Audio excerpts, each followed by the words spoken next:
Going on YouTube, Cryptid here. Today I'm going to be playing a visual novel psychological horror game called The Missing Parts of Maria Gwozdek. I hope you enjoy. Let's hop in.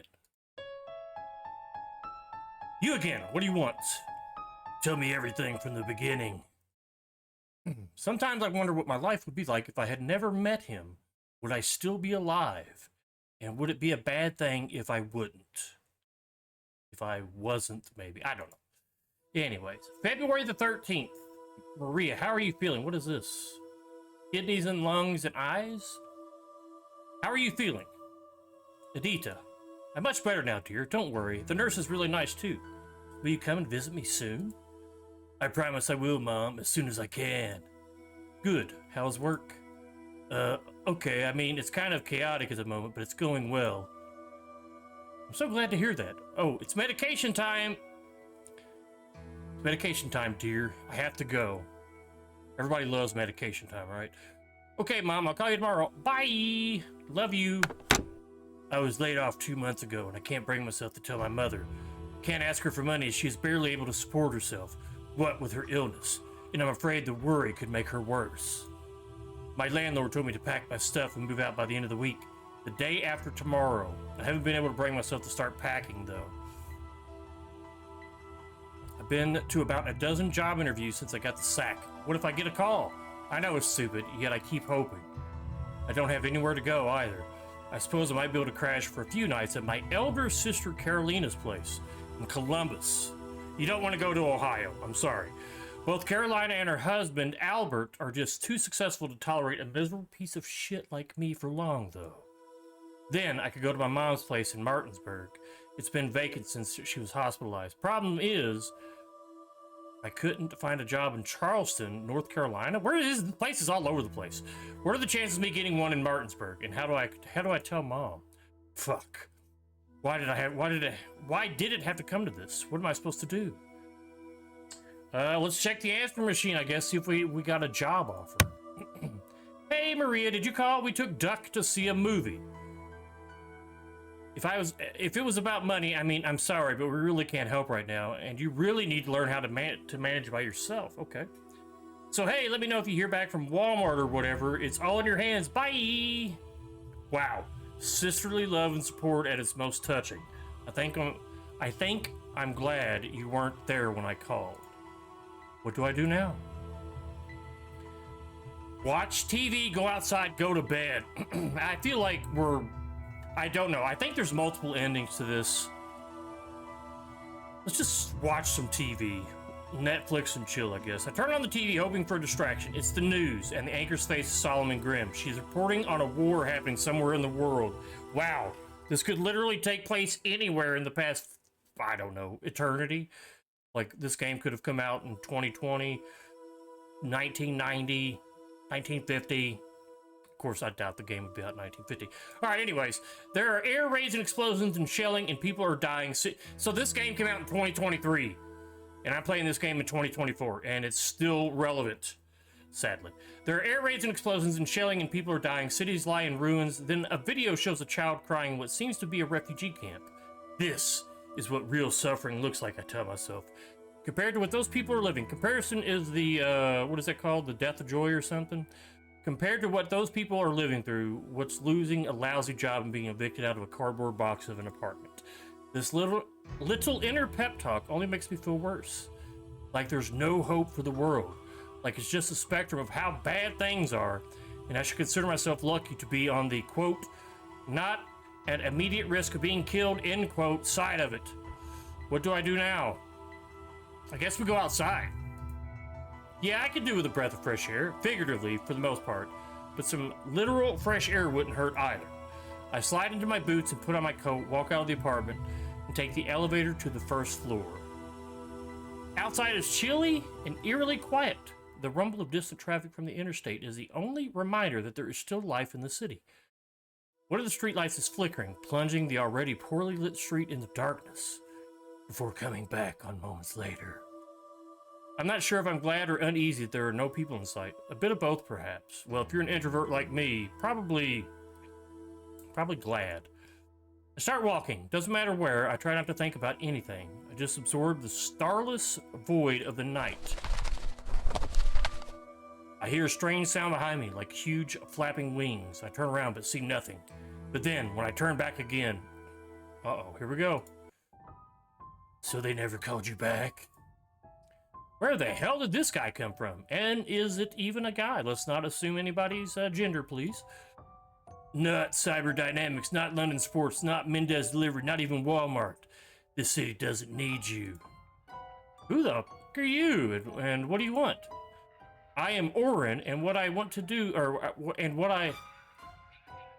am Orin, and I want to offer you a deal. No thanks, please find somebody else. I can help you get a job. Cyberdynamics, you want them to get back to you and offer you work? I can arrange it. I apparently can't read. Are you stalking me? Don't be paranoid. You need help and I'm offering it to you. Is that supposed to be an answer?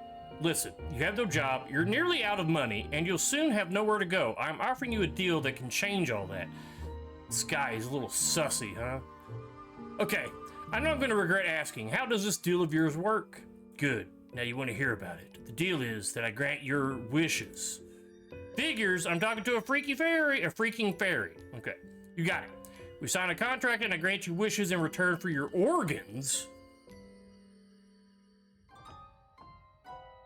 Let me think on that, good sir. My what? Organs, body parts, say.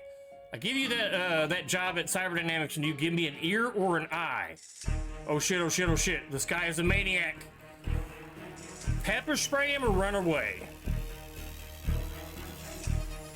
I think we just run away. I turn around and start running away as fast as I can. Is that job chasing me? I don't dare look back. Panting, I open the apartment complex door and rush to the elevator. I jab the button repeatedly, glancing back to see if he has followed me. When the elevator finally arrives, I jump in and press 4. On the 4th floor, I dart out of the elevator across the hallway to my door. There is a note slipped in. I grab it without thinking, get inside the apartment, and lock the door behind me. I'm gasping. Should I call the police? Should I call Carolina? Could the creep have followed me? I don't think I heard footsteps behind me, or heard his footsteps behind me, but I could barely hear anything besides my own gasping. The music is quite intense. What even was that? I'm so confused. I notice the note I am still holding in my trembling hand. Contract. I hereby agree to have my wishes granted in exchange for one organ or body part per wish. For my first wish, I agree to part with my blank fill in the blank to initiate the contract. The rest of the page is filled with tiny print describing the terms of the deal. Always some terms and conditions and an end user license agreement. Holy fuck, the bastard knows where I live? Call the police? I don't feel like calling the police is gonna do anything. So let's throw the contract in the bin.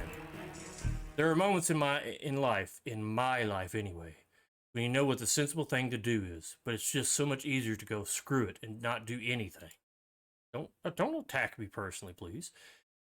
This is one of those moments. I'm too exhausted, and not just from the running, but from life sucking so hard to even be scared anymore. If this fucker shows up and starts trying to break in, I might reconsider, but right now, I just don't care. I tear the contract in 4 and throw it in the bin. I really should call the police. Instead, I start crying. What have I done to deserve this? I've got no money and no job. My mother's in the hospital. My sister doesn't give a fuck about me, and now some sicko is stalking me. God, do you hear me? Why me? My whole body is shaking as I crawl into bed. I am sobbing so hard I can't breathe. This is so damn cruel. If this sicko wants to cut off my ear, let him. Let him get the fuck on with it. I don't care anymore. I bury my head under the pillow and try to calm down, but the sobbing just won't go away. My throat is burning, and my body feels drained of strength. I get off the bed and sit down on the floor next to the bin. An organ for a wish, you say? I mean, come on. This is the game. This is the game. Let's sign the contract. I fish the torn contract out of the bin and put the pieces together. I reach for my tiny writing desk, grab a pencil, and write in... I feel like an ear... Just the ear, right? Just like, not the whole eardrum, just the ear. I feel like cosmetically. We don't wear glasses. It's not like me. If I cut an ear off here, Then I can't wear my headphones too well, my glasses. So let's do an ear. I leave the contract on the floor and go back to bed. Fuck all this. I really need to sleep. July 67. The room is huge and empty. There is no furniture, no windows, and strangely, no door. And there's a vast space between 4 carmine walls. Carmine walls? July 67. Is that 1967? Or... because there's not 67 days in the month of July. I hear what sounds like muffled voices coming from the outside. I call out, but I can barely hear my own voice. The room seems to absorb every sound. My steps are silent as I move from one wall to another, looking for a way out. Suddenly, I sense another presence in the room. I turn around and see a dark figure with glowing green eyes. Before I can react, the figure reaches out for my head and tears off my ear. You know, okay. The room swallows my screams. It's the next day, February 14th. When I wake up, God, this is such a sharp contrast to the red. When I wake up, it's bright outside. I'm in bed, still in my boots, and something hurts my head. The phone is ringing. Did Caroline decide to show some sisterly generosity? I pick up the receiver. Hello? She still has both her ears, though. She has both her earrings. Hello, is this Maria Gwozdek? Yes, this is Mark from Cyberdynamics. You had an interview with us in January for a position in the sales department. We've reviewed many applications to consider you to be the best suited candidate for the position. Are you still interested in the job? Yeah, absolutely. When do I start? We'll be waiting for you tomorrow at 9. Do you remember the address? I do. Thank you so much. It's see you tomorrow. Yeah, see you. I cannot believe this is happening. Cyberdynamics was probably the most competitive vacancy I applied for, and thought the interview didn't go that well. Who cares, though? I've actually managed to get a job there. Take that, fuckers! I begin to cry tears of joy. The receiver still pressed against my ear. Then I realize the receiver is pressing directly into my skull. Suddenly, I remember last night. I rushed to the bathroom and look in the mirror. My right ear is missing. Uh-oh, let's go. I don't hear from Oren again and cannot seem to find the contract anywhere. When Carolina learns that I got a job, she transferred $1,000 to my account so I can pay my bills. The following month, and apparently to her surprise, they pay her back. Now that I have a proper job, my sister suddenly seems to like me. She invites me to her place in Columbus every now and then, and even Albert seems friendly enough. I grow long hair to cover my missing ear. I still feel comfortable in public. I still feel uncomfortable in public, but I learned to manage it. I even find a boyfriend. His name is Tim, and he's a manager at Mendez. I can't say I don't enjoy this new life, but I do feel incomplete without my ear. And I keep seeing dreams of that carmine room. Oh, okay. There she is. Hi, Maria. Are you busy tomorrow evening? I need you here at 6. Okay, so this is September 28th. We went from February 14th to September 28th. So we only had the job for, 7 months pretty much. I'll be there tomorrow. I'll be there, boss. Okay, I'll be there. Excellent. Bye now. I put down the receiver and out of the corner of my eye see Tim glaring at me. Let me guess, no movies tomorrow because you're letting Omar exploit you again? Whoa. Whoa, buddy. Tim, I told you about this, brother. Tim, it's not like that. I just don't understand, Maria. Do you really love work so much? Do you actually care about anything else? Or is it Omar? You'd rather spend time with him than me? Buddy, you need to calm the fuck down. You deadbeat. Go get a job. Tim, this is ridiculous. You know what's ridiculous, Maria? The way he uses you. Just pisses me off how you don't listen to anything that old bastard says. But you're completely deaf to everything else. Well, is that an ear joke? Are you making an ear joke, brother? That's deaf? Are you saying this because I'm missing an ear? Hey, Maria, we're on the same wavelength. Oh, for fuck's sake, you're gonna play that card again? You know what, Maria, I'm sick of this. I'm not going to spend my fucking life trying to fix yours. I wish you'd realize your problems have nothing to do with missing body parts. I feel a flash of anger rush through my body. I wish you knew what it's like to have a body part missing. Fuck this. I'm not gonna listen to this bullshit. I watched him storm out of the apartment. I'm angry and desperate and confused. I don't call after him either to try to stop him or to tell him he's left behind his umbrella. Ella.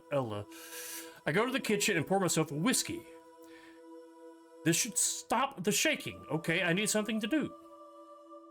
I feel like calling our sister.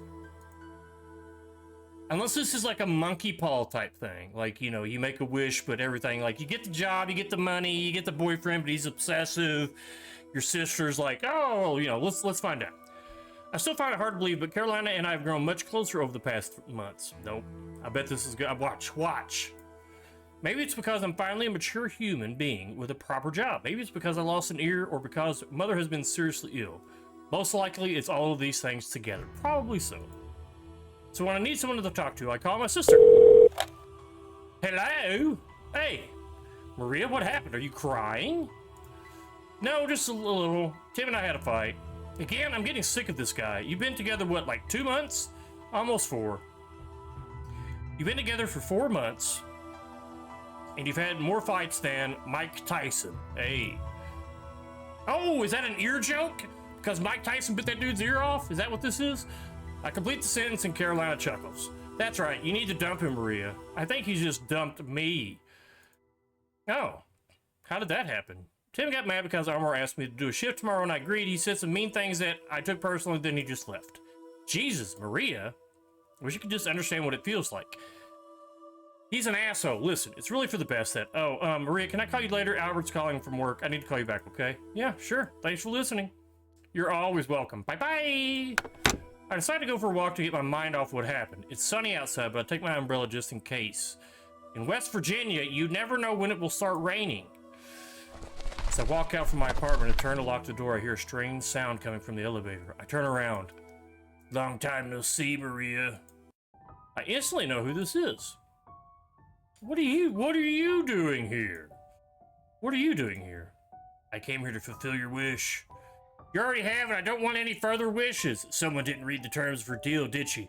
It's a lifelong contract. Every time you make a wish, I will make it come true. But I didn't make any new wishes. You kinda did, though, Maria. Just a few minutes ago, didn't you say, I wish you knew what it's like to have a body part missing? What? You can't possibly mean that. I will make your friend Timothy understand what it feels like to be missing a body part, and you will give me a body part for fulfilling your wish. You can't do this! Not only can I do this, it's my obligation under the terms of your contract, Maria. So which body part will you give me in return? An arm? A leg? I won't give you anything, fuck off. None. I won't give you anything, fuck off.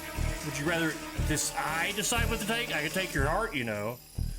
Oren smiles at me with cold menace.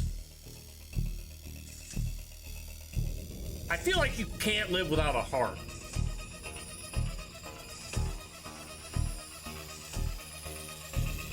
If I work, I'm assuming. Oh God. I don't want to miss an arm. I feel like my job at Cyberdynamics requires me to have both arms. Oh, maybe I can get a prosthetic. Let's take my arm. Take it. Take it. Take my arm, but can you please just leave Tim alone? I beg you, just take my arm. Don't hurt it. It's too late, Maria. Be careful what you wish for. With this, Oren goes into the elevator and disappears. I collapse my knees and press my head against the wall. I hear a door open behind me, and an old woman walks past, staring at me as she does. I don't give a shit.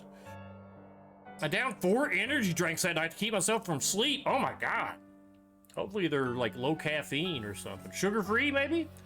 I'm afraid of falling asleep and waking up without a limb, but even more, I don't want anything to happen to Tim. I consider calling him, but what can I say? Be careful, there's a magical creature that wants to take away one of your organs.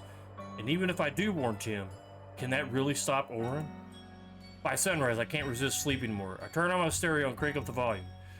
But I still fall asleep in my chair minutes later. Find myself in the Carmine room again. It seems to have gotten bigger. There's still no door to be found. I notice something on the opposite wall. A window! This could be my way out. I rush to the window. My steps are, as always, soundless. But when I get close, I realize that it's only a painting. In the painting, a group of children are playing on a seashore under a bright blue sky. Could there be something behind the painting? I carefully remove the frame from the wall and discover a big square hole in it concealed. Suddenly, life has new meaning to me. Suddenly, a long black arm projects from the hole. I scream and back away, but the arm is so long and so fast, it grabs my arm and starts pulling at it with immense force, tearing it off my body. I feel my tendons snap and my muscles tear with a horrible sound. My mouth fills with blood. Is blood why? Oh, his blood white, the walls are this color. Just before I lose my senses, I notice a pair of evil green eyes staring at me from the inside the hole. Flashbang! Oh man, it's such a weird contrast between red and white. The next day I wake up with a prosthetic where my arm used to be. I told you. I told you. It doesn't really hurt, but as soon as I see it, I throw up right in my bed. That same day I learned that Tim had gotten into a drunken fight in a bar and was stabbed in the eye. The surgeon had to remove his eye and replace it with a prosthetic.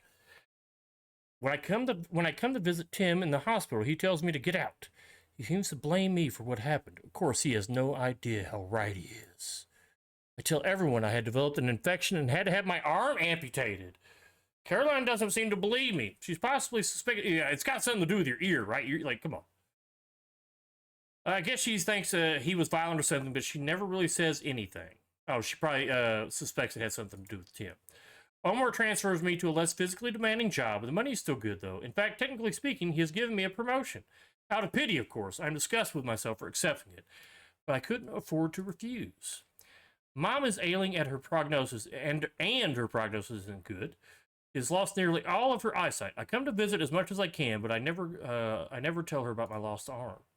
Start avoiding people, limiting my social interactions to my family and my workplace. I feel exposed with my prosthetic, even though I learned to camouflage it well. I almost cherish my phantom pains as they remind me of a time when I was more complete. Nightmare of the Carmine room becomes more frequent. There is never a way out.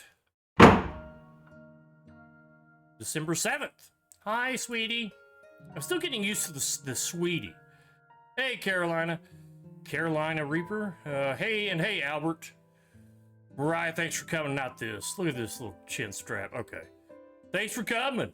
Albert rushes into the hallway and helps me take off my coat. I'm still adapting to my prosthetic arm. Putting on and taking off clothes is something of a pain.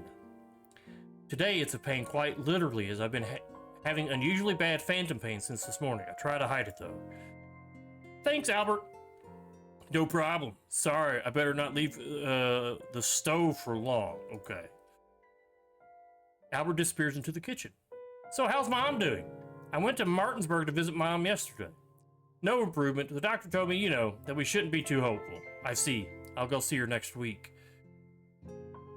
Can I help in the kitchen? Where's Duck? I want to know who the hell Duck is. So, where's this birthday boy? He's in the living room playing on his Nintendo. Will you keep him company there for a few minutes? While we finish in the kitchen, his friends will be here. You'll save me from them, then. I promise. It's Duck's 6th birthday today, and he's having a party. Carolina, I don't know how to say this name. Carolina, I'm just assuming Carolina, has invited me, even though she knows I'm terrible with kids. I guess it's just because I haven't visited him for a while. She asked me to stay the night, and I usually do when I come over. I walk into the living room. Duck notices me and pauses his game. Hey there, Duck. Happy birthday, quack. Oh, hi, Maria. Did you bring me a present? Sure did, but you have to wait for the party to start. You have to wait for the party to start to find out what it is. Okay, Dad told me to think of a wish to make. Oh, shit. Did you think of one? Yes, but I can't tell you. I had many wishes, but I chose the most important. What's your most important wish? Exactly. Duck is blissfully unaware of how uncomfortable of a territory this is for me. I don't know, Duck. I have too many. But if you only had one you could ask for, what would it be? It's hard to say off the top of my head. I need to think about it. Come on! Everybody has a wish. Tell me yours, please. It's my birthday. Duck's always like this. Whenever things don't go his way, he makes a scene. Yeah, he's probably an iPad kid. Sorry, but, just tell him no. He may be right, though. I can't run away from my wishes forever, or can I? There's so many things I want to happen, but am I willing to pay the price? What's your number one wish? Look at this little kid. Wee! It's this, backhand. You know what? Let's do this. For your grandma to get better. I think this is, to have my missing body parts back, I've got a robotic arm. I feel like this is the way to go. To have a missing body parts back, yeah. To bring a contract I signed a while ago, I don't know how that would go. I don't have any wishes. I figure he'll just whine. So let's do this. For your grandma to get better. Yeah, I wish grandma would get better too. Yeah. Okay, now it's done. I made another wish despite promising myself never to do that again. And I know what's going to follow. I wonder if Orin has followed me to Ohio, or if he will wait for me to return to West Virginia. We chat with Duck a little more just before we've run out of things to talk about. Two of his friends arrive. Their mothers join Albert and Carolina in the kitchen, and I decide to follow suit. But before that, I need to use the bathroom. I'm gonna make my way to the bathroom. Using the bathroom has become a challenge with this arm, but I've learned to manage. When I flush, I hear the doorbell ring. Another one of Duck's friends must have arrived. I wash my hands, then lean against the wall for a few moments. The phantom arm is killing me. Just another moment. Okay, I walk out of the bathroom. Hi, Maria. Uh-oh. Look at this little shit. Jesus Christ, is it? Who else? You made a wish and I'm here to grant it. We don't have much time, though. What will you give me in return? A kidney, perhaps? A lung? I feel like a kidney. You can live with one kidney. One kidney for a good mom? Yeah. Take my kidney, but will you really heal my mother? Of course. Ever let you down? Fuck you, Orin. Okay, let's get this party started. Carolina comes out of the kitchen carrying a tray with food. Albert is behind her with a birthday cake. Neither of them seem to notice anything strange about Orin's presence. What are you two whispering about in the hallway? Come to the dining room with us. The dining room? What the? I'm in the Carmine room again. The voice coming from the outside seems to have gotten louder. They sound anxious. I can almost make out the words, but not quite. I look around. To my disbelief, I notice a door in the far corner. The door is ajar, and I see light coming from the outside. This is my chance to escape. I rush to the door. I stumble and fall on the floor. The floorboards are sticky. Emit a foul smell. Is it something under the floor? I get up and make for the door. The voices are almost clear now. I can smell the fresh air coming from the outside. Feel the gentle fingers of the wind touching my hair. You're also going to feel a stab in the kidney. A dark figure appears in the doorway, obscuring our light and muffling the voices. The emerald green eyes stare at me with a cold indifference. A long arm reaches for my chest. Suddenly, I'm frozen in place. I cannot scream. I cannot breathe. I just feel the creature's hand break through my rib cage. It hurts more than all the pain I've ever felt combined, but I do not even move. Only a shallow, squeaking sound comes from my throat as the creature's hand fumbles inside my body. Then I feel something snap inside me. My insides are burning like 1,000 suns. The hand, now covered in blood, produces an organ. The creature seems to smile at me as everything around turns black. Good daughter, and wish for your mother's recovery. I wake up at early hours of the next morning. The phantom arm is gone, but I still feel a strange hollowness inside. I go to the hospital later that day, and the doctor confirms one of my kidneys is missing. Hey, no big deal. She assures me this does not pose a threat to my life and seems to believe I was born that way. Indeed, the missing kidney has little effect on my life. I had to follow a stricter diet, but other than that, probably low sodium and stuff, but other than that, my life does not change much. I do feel painfully incomplete, however. My mother recovers and moves back to her home in Martinsburg. I come to visit every weekend and help her with her chores. Carolina and I are not as close anymore. We talk on the phone every now and then, but I hardly ever visit her in Columbus. I mean, it's Ohio, bro. I am immersed in my work at Cyberdynamics, and my efforts are rewarded with another promotion. I find myself in charge of the sales division. I don't particularly enjoy having to be around so many people, but I try to do my best, and Omar seems to appreciate my effort.